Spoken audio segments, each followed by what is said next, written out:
Hey there everybody, welcome to Lost in Games. My name is Patrick Healy and I will be your host as we explore today White Star Rising, the second edition by Lock and Load Games.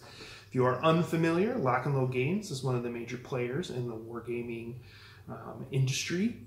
They have put out a lot of games. They have multiple game lines. A lot of those game lines have been through multiple editions. So this is the second edition of what is called their Nations at War series. I believe this is the first game in the series. There's three. This one, White Star Rising, which is covering Western Europe. There's also a Nations at War that covers Eastern Europe, Stalin's Triumph, and there's also one for North Africa as well. So I haven't played Nations at War yet. I've been waiting to actually play it till I could make the video so that I could do the what's in the box portion, and then I'm going to greedily open up all the box contents and break out all the counters, and we're going to go through and learn how to play this game. I have played the Lock and Load Tactical, which I think is a fantastic tactical rule set. Lots of fun. One thing you know you're going to get with Lock and Load Publishing is a ton of value in the box and a lot of great components. When we do the what's in the box, you'll see that. But I would say, you know, you're looking at a minimum of 50. If you played this whole game all the way through, you're looking at about 50 to 70 hours minimum. And that doesn't even include any of the expansions. So great company, produce some strong series. You can go out to the latest, go out and get the latest rules from the website, or you can play with the rules in here. Just because you don't have the absolute latest and greatest, you know, this has absolutely everything you need in it. So we are going to take a look at that right now. Hey there everybody, here we are for what's in the box. We are taking a look at White Star Rising, the second edition by Nations at War. As you can see, laying out on the table, I have the White Star Rising core box. I have two of the expansions, Operation Cobra and Airborne. And then I also throw on the table the Spiral Bound second edition core rules. Definitely not a requirement to play the game like all of the expansions, but if you want to spend the money, I think it is a very worthwhile addition, and we'll go through that at the very end. So we're going to get this started actually and just take a look at the core box, because everything you need in the core box, everything's there. You don't need any of this other stuff. There is a ton of value in this game. I would say you're looking at least 50 hours worth of value if you play every scenario in here once, right? And the odds of that happening, I have a feeling if you like the game, you play it once. If you're like me when you play these, you want to try them again, because now, hey, I know what I want to do better next time. So let's take a look at the box here. The box is nice evocative cover art for the Americans and the Germans as the Americans enter the war. Okay. On the back, right, take a look there. You can see that the complexity is 5 out of 10. Solitaire playability is 7 out of 10. And you can see that it is for ages 12 and up, 1 to 2 players, and scenarios typically play 2 to 4 hours. Okay? So let's open up the box, but before we get to the actual contents, depending how much of a gaming nerd you are, I apparently am a large one, I just want to talk a little bit about the box quality itself. So the box quality is very reminiscent of board game boxes for the last 20 years. I would say, in my opinion, the gold star standard for war game boxes tend to be the modern GMT games. They have just incredibly sturdy boxes, top of the line components. This is what I would call your average box. Compass Games uses these boxes. A lot of other games do. That's not a cut. Just to let you know, that's what you get in your normal average game box. First thing in the box, we have the dice, 2d6s. Second thing we have is the core rules. This is version 2.0, right? Second edition. The game manual itself is 35 pages. You can get kind of a close look. It may be 35 pages, but it's 35 pages of big font, which for a fogey, or me, who is becoming an old fogey, I think this is fantastic. I don't have to wear my reading glasses when I'm reading through this. I do for some of the counters. I can definitely see I'm going to need them for that. But that's typical of counters, right? But beautiful, really well laid out rule book. Has everything you need it to learn the rules. Really easy to find stuff. I've already kind of read through it, so I have kind of a good overview of the game itself. Did I wish it had some more playthrough examples? Sure.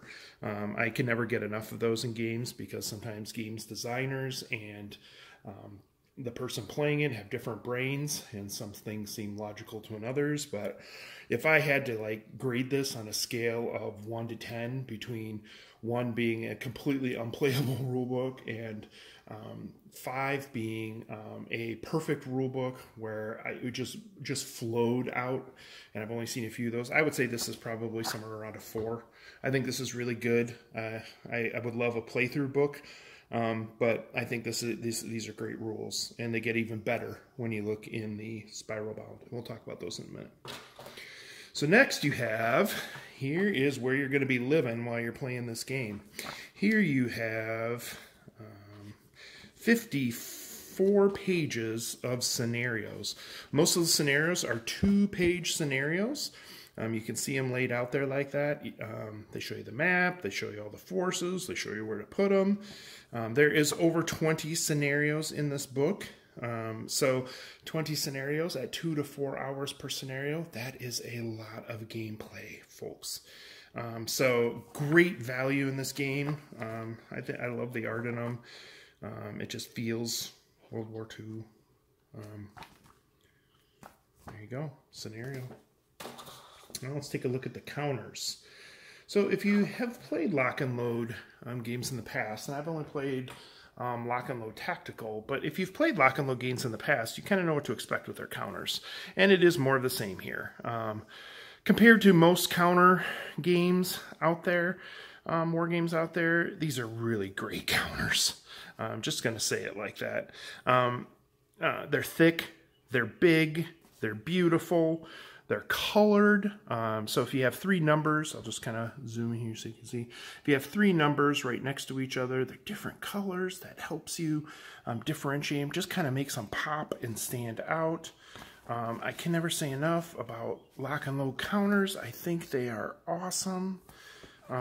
There's obviously enough counters in here to play all of the scenarios that come with it, which is great. And I believe you can mix and match these. Oops, I just lost one. I believe you can mix and match these with the other nations at war games. So if you ever do get to a point where you kind of want to design out, you've played through the scenarios, you want to design out your own fantasy battles, merging these games gives you all the counters to reenact Eastern Front, Western Front, and North Africa, right? So good stuff here. Very good stuff. Now we have the maps themselves. There's a pile of them in here, so you can kind of see. On the maps, give you a nice close-up view of it here, so you can kind of see it. What's kind of cool about these is you can flip them over, and you have the winter maps. If you are a map junkie, and I don't even mean in war games, just a map junkie in general, these are pretty cool. You put them together. As you can see, they're not big, but if it's like Lock and Load Tactical, they don't need to be big. But they're very nice. Very, very nice maps. I like them. I like them a lot. Okay, I'm gonna take those. Now let's get into some of the player aids. I'm just gonna pop these out. We'll take them one at a time here. So terrain effects chart. See that right there. All right. We've got a player aid. Let's see, all the NATO symbols. Has the counters on it right there. How handy is that? Unit costs. This is great. Beautiful player's aid. I'm one of those nerds that actually takes my player's aids and laminates them. I know, I have a problem. But okay, so White Star Rising, here we go. This is the unit point cost sheet for Yeah, it looks like these are the Americans. Yep, American artillery. Nice. And right here, we have the unit point cost sheet for the Germans. And on the other side, I forgot to show you this, I think, on the other one. You see here is, it looks complicated, but it's one of those games, if it, like Lock and Load Tactical, that once you get your arms around it, it flows very smoothly, and usually you just end up, especially if you're old like me, you just end up, oh, yep, we got to do this, yep, and pretty soon you end up skipping vast swaths of this because you know what the heck you're doing. But for starting, this is so awesome, because how many games have you made where you have to go make your own? I've made far too many. And or you go out to Board Game Geek and get somebody else, and everybody else always kind of puts out there what they think is important. This is what Lock and Load thinks you need to know. So this is great. All right. So that is, put all these back in this beautiful box here. Take a look at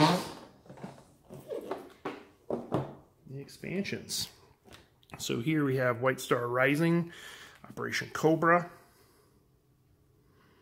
right? 9 standalone scenarios, 5 scenario campaign, 2 bonus scenarios, and a counter sheet. And I'm just going to pull this out.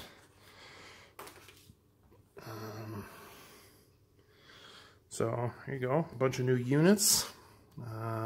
Fireflies, M4s, Shermans, some Germans in there. I don't have my glasses on, so I can't read this, guys, but some of you heroes out there can probably read this pretty close, but there you go. Looks like the counter quality is different, so I'm thinking this is from the first edition. Still playable together, but just a little bit different. I don't know what, let's see, here are Cobra formation front counters, and I don't know what those are. There you go. I'll find out. And then right here, just open it up. Yeah, it's definitely just different kind of paper and everything. It's definitely first edition. Not that it's a bad thing, it's a good thing. More scenarios are awesome. Like all games, every edition, they get sleeker, cooler. So, nice here, history. Okay, that is Operation Cobra. And right here, we have Airborne. I'm just going to pull this out again like I did last time. Take a look. So it looks like we got a counter. Okay. And Airborne Overlays. I'm guessing this is to find out where your exact drop zone is. I'm betting. Some more maps. Double-sided maps. Yeah. Oops, turn them over for you. There you go. Okay. And then right here we have, again, same thing. Looks like first edition. Doesn't matter. Everything you need to play. It's right there. Again, nice little history spot. Some no-vil scenarios for the Battle of the Bulge. Right. Yep, Battle of the Snow. Attack counter. Pretty cool. Very cool. So that is, there might be one more expansion, but I am not aware of or haven't purchased. But that gives you an idea of the core game and the expansions.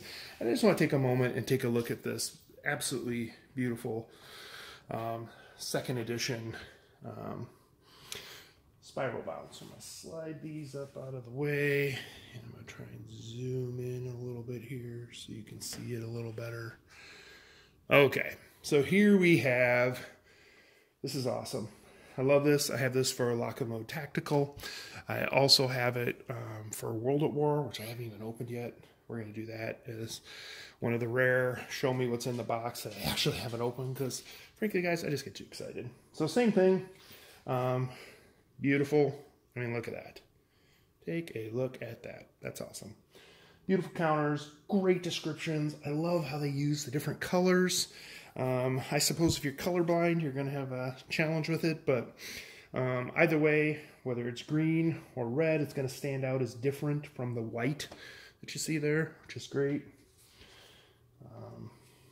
I always think pages like that are funny, but you know what they really are is, hey, here's a place to put your house rules. And all of my games have little post-it notes with house rules, and then I'm always looking for the perfect place I could put the post-it note. Hey, look at that. They were thinking of me. Same thing, large text. They have the summaries are in yellow boxes. New ones are new examples are in green boxes. Rule updates from the previous editions are in blue so that you're not looking at it and you can't tell the difference. So outstanding. And then, you know, it walks you through everything in far more detail with the latest versions of the rules for you. So just going to kind of jump ahead and kind of see it's all there. Here's some of these examples and things that I was asking for and hoping for. It's like they were channeling me. But there you go. So I'm going to kind of jump to the end. They give you some map updates. Here's part of the magic. One wonderful reason for purchasing this book is a battle generator right here, where you can kind of create your own balanced battles using the units there that are providing. So if you've made your way through the campaign, if you've made your way through the scenarios and through Operation Cobra and through the Airborne set, guess what? You can, if you don't want to start over and do it again because it's so much fun, you can make your own. And great rules for how to do that. Some notes here on Vassal, which is great. Look at this. Here's the different texts. Here's you can see the different terrains. Right? There's the desert. There's for Stalin's Triumph. I don't have Desert Heat, but I have Stalin's Triumph. We'll try and open one of those up in a later game, so you can see it again. Rules summary. And then this is what's really great here, right? Starting on page 66, we have table of contents. So, you know those games where you just can't find that rule? I just want you looking really carefully at how much detail and effort they went into putting this together for you. Those, you can go find just about anything in there. They have this with Lock and the Tactical too. Love it. And so right here we have a bonus scenario and a map. So there you go. That is the what's in the box for White Star Rising. So I tell you what I'm going to do. I'm actually going to play this, and then I am going to give you my thoughts after it. So we'll talk to you in a bit. Alrighty then, I am back here to discuss my final thoughts on White Star Rising 2nd Edition Nations at War Platoon Level Combat by Lock and Load Publishing. I think this is a great game. I have had the opportunity since I performed my What's in the Box section to play the game 3 times now. I played through the tutorial twice, and I played through the first scenario, A Bloody Victory, once. I do have a small correction to make, and that correction is that I had mentioned while I was looking at the rule book that I wish there was a playthrough. Well, sure enough, I made my way through the beginning of the scenario book, and there was a playthrough of the tutorial right there, which walked you through the German's turn, which was fantastic. Not only that, it was kind of a choose-your-own-adventure tutorial, which means that it spent the first half of the tutorial just kind of walking you through, telling you what was going on, telling you what was rolled, teaching you things like command and artillery, things like that. But then the second half of the tutorial, it basically let you do the dice rolls and let you apply the hits and things like that. I thought that was great. I still would have loved to see a full turn from both sides with lots of different examples, but I thought this was great. It really helped me. The first time I played through, like all complex war games, is a bit rough. So I do have a couple suggestions for you. The first thing is make sure you have this sitting in front of you. This is the rules reference, which has all of the steps that you need to play, as well as the sections in the rule book on where you will find those steps. So I found this very useful when I was first learning the game because I was flipping pages back and forth. I also did manage for the second play, I went out to the Board Game Geek and I managed to download this player aid, which probably has the rest of the information that you will need if you're going to play this game to keep you from constantly looking in the book. It's the, hey, add 1 dice here for this, hey, take 1 dice there for that, right? So having that all in one place, you know, I probably myself could have written some of that on the Nations at War rules reference, but then some part of my soul would have started to cry because such things should never be done. Okay, so I would have this, I would have this, and I would have the rule book, and understand the first playthrough, like with any of war game, is going to be, you know, you doing a lot of page flipping and a lot of learning. The good news is, about the time you get through 2 turns, it's starting to gel in your head. I think the game that I played the first game only lasted 3 turns, and then I basically refought the tutorial without their playthrough the way I thought it should have been done, right? Everybody's general. By that point, it was really humming along. And so by the time I got to A Bloody Victory, which is a significantly bigger engagement, the first one only had like 5-6 units on each side. It was designed to show you a little bit of everything so that you could actually experience it all. A Bloody Victory was a much bigger endeavor. Had, you know, I want to say 5 times the amount of counters, which really made for a complex tactical platoon level experience. So, and I have no idea how that compares to the other scenarios. I didn't want to peek ahead. I want to be surprised. So what are my thoughts? You know, on Board Game Geek, they mentioned that I've seen comments, well, this was a simple board game. Okay, those people obviously have brains that are far bigger than mine. I also saw that it was way too complex and way too fiddly. Yeah, it is. I would say if you compare it to Lock and Load Tactical, it's actually, I think, a smoother rule set. And it's not as complex as that. That one, I could see where people might say, doesn't mean it's a bad thing, that there are some fiddliness, but it's just more detailed. There's more rules for everything. I thought this was just about the right complexity, actually. I have found that as I play games, and especially as I get older, and it gets harder to find players sometimes, especially for games like this, the more complex the game, the tougher it is to actually find someone to play it with, and I end up just mostly soloing it because there's too much time constraint or it's too complicated, and people who like these kinds of things tend to be very rare and few and far between. So for me, I thought this is actually one I could get out with maybe some budding wargamers and get them into understanding what's cool about it. You know, I've set several of my friends up to the Memoir 44 level, which is itself a great game, but this is definitely a couple of steps beyond that. So, I mean, this is definitely more complicated. This is a game my wife would not play. I might be able to get her to play Memoir because of it's so very gamey, very satisfying.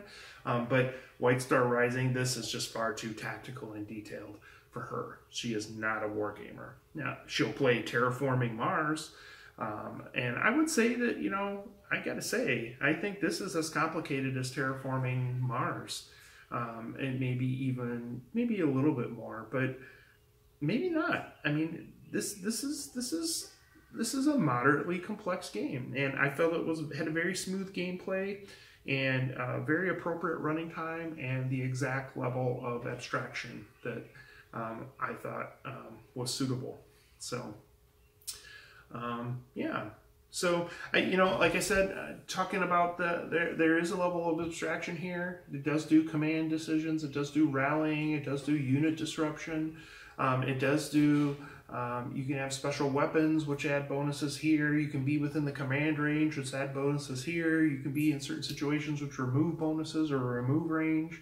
You can do extended range. You can do reduced range. I mean, there is crunch here, and again, just the right amount of crunch. So what do I think about it overall? Just the right level of complexity, like I said. I love lock and load counters. I love that, you know, I am a huge fan of maps and big maps. I love big maps, but there is also something that is so nice about having a, you know, a small map that you can have a very detailed 2-3 hour game of intense wargaming on something this size. This is our kitchen table, and I don't get usually to play war games on our kitchen table because they simply just don't fit. And this one was able to fit completely. So that was real great. And I think the last thing I'd like to say that I like about it, again, and I mentioned this, that there is a ton of gameplay here. I think I estimated like 40 hours. I was wrong. After playing the game, it took me, you know, probably 2 hours, 2 to 3 with setup to play through a bloody victory. So if there's 25 scenarios in there and you play them all once, that's like 50 hours minimum, right? And then if you throw in the expansions, that's like probably 15 to 20 extra. And then if you're like, I love that scenario, I want to play it again, but do the other side, you are looking at between 100 and 200 hours if you really like this rule set, and I really do. So, is this game recommended by Lost in Games? Yes, it is. If you want a moderately complex platoon level war game, you are not going to go wrong by going out and giving this bad boy a try. So thank you very much for watching my video. Please subscribe at the bottom, and I hope to see you back in Lost in Games, where we review role-playing games, board games, and war games. Hey, so don't forget, find some time. Get lost in games. Thank you.